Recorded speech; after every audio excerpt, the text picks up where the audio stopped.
Samantala, iginiit po ng Armed Forces of the Philippines at Philippine National Police na walang destabilization plot laban kay Pangulong Bongbong Marcos. Wala pong ganyan sa AFP.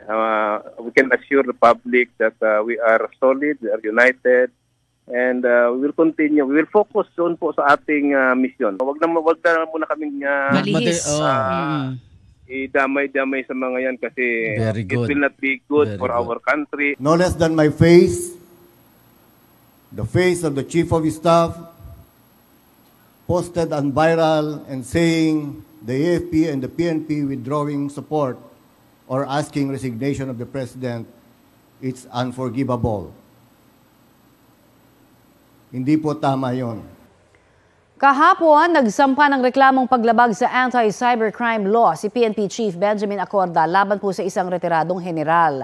Dahil yan sa paggamit sa kanyang pangalan at larawan sa ikinakalat na maling impormasyon tungkol sa pagbawi ng suporta sa Pangulo.